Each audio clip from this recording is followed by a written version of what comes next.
Hey guys, in this video we'll be writing some code to connect our project to our database. Now PHP gives us several methods or libraries to accomplish this, and the one that we'll be using is the PHP data objects library, or PDO for short. And to get that started, I'll go to my DB folder, create a new file, and I'll call it con.php. You can call it whatever you want, but for me, con is short for connection.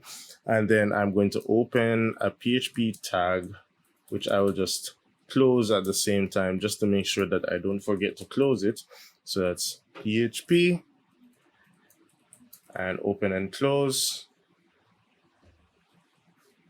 Now, the first thing I'm going to do is to define some variables that will be used to facilitate our connection. The first one is host, and I'm going to call this one, it can be localhost, or I can use the IP address 127.0.0.1.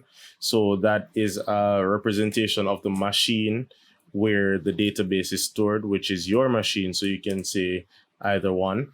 But when we go to the internet, then we'll have to say something different. But for now, we'll do that. The database name is school_db.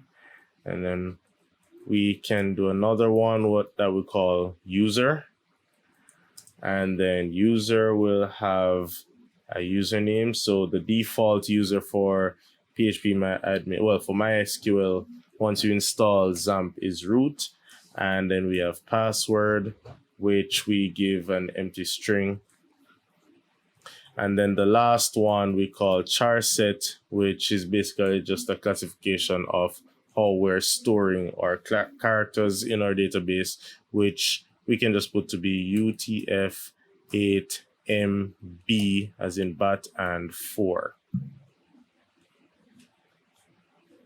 The next variable that I want is going to be called DSN, which I'm going to insert what we call a connection string into. So the connection string is going to read MySQL :host equals, and then we put in our variable host that we just declared, and then we do a semicolon, and then DB name is equal to, and then we put in our DB variable that we just declared, and then we say char set is equal to, and you would guessed it, we put in our char set variable.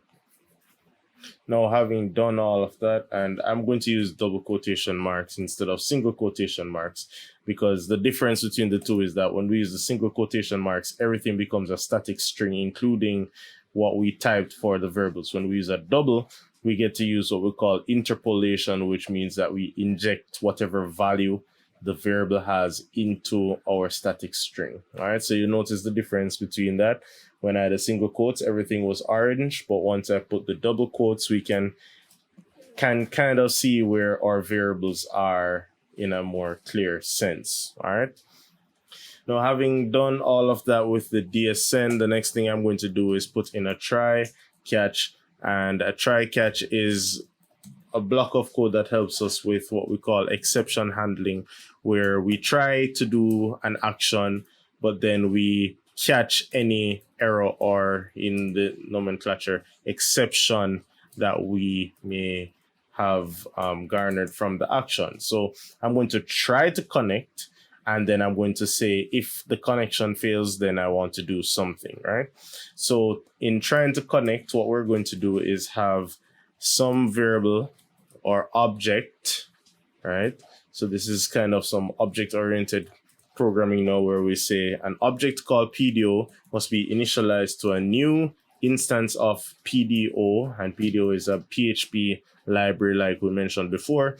And this object is taking 3 parameters, which are DSN, right? So we just define DSN here, which has this value. So that's the first value that's passed in as a parameter. And then we say user and password. So we have the DSN, the user, the password. So what this line is going to try and do, it's going to try and create that connection and store that connection inside of our PDO object. And then I'm just going to follow up on that and set an attribute. So we have a few attributes that can be set. So it's PDO and an arrow, which would be a hyphen and a greater than sign. And then we say set attribute. So I call it an arrow because, well, it looks like an arrow.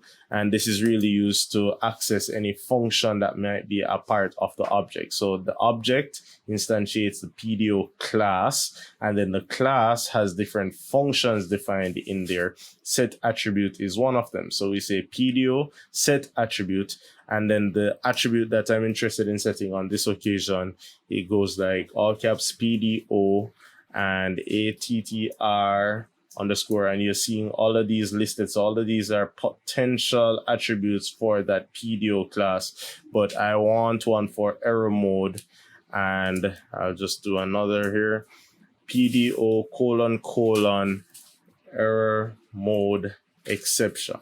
All right, so this will enable me to kind of track that there are exceptions and track the actual exceptions and print out the values. And then in the catch section, I'll throw new and PDO exception, which, so when we throw, we're saying stop the execution of the program. All right. And I'm going to define the new PDO exception to be E, and E is an object of type PDO exception. So this is once again an object. So I'm going to call the method that says get message. So when the error is caught, it will have a message. It will have some amount of text that it wants to say. So actually I'm going to precede the throw with an echo, where I'm actually going to echo the message to the screen so that we can see it if there is something wrong. All right, so I'm echoing the message and then I'm stopping the execution of the program because the connection failed.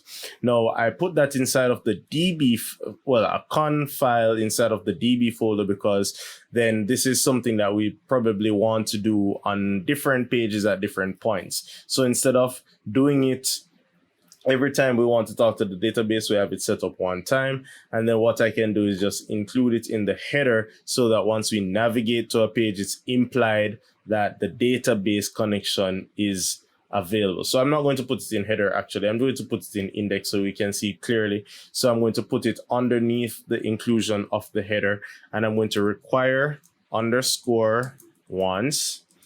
And then I'm going to say DB this time because the DB file is, the con file, sorry, is in the DB folder. So I'll say db/con.php. Now, having done all of that, if I refresh my index file, and let me just find my page, and then I refresh, then I see, well, nothing changed. Now, let me go back to my code and put in something that was wrong. So I put in the wrong database name. So DB is school DB D111B. And then I refresh. Then I'm going to see an error because it's going to throw that exception and say unknown database by that name. All right. So the fact that nothing happened meant something good. So you could put in like a success message just to say echo successfully connected, just so you know that you're actually connected.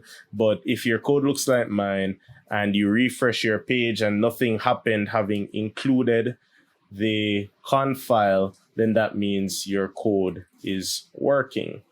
And that is how we connect to the database. So in the upcoming activities, we'll actually start writing code to read and manipulate data in the database. Now, as always, once we complete a task, we're just going to upload the new code to GitHub. So I'm going to say added database connection. That's the latest change. Commit to master and then push to origin. And then our code is now synchronized with GitHub. And so as we go along, we will continue to do that.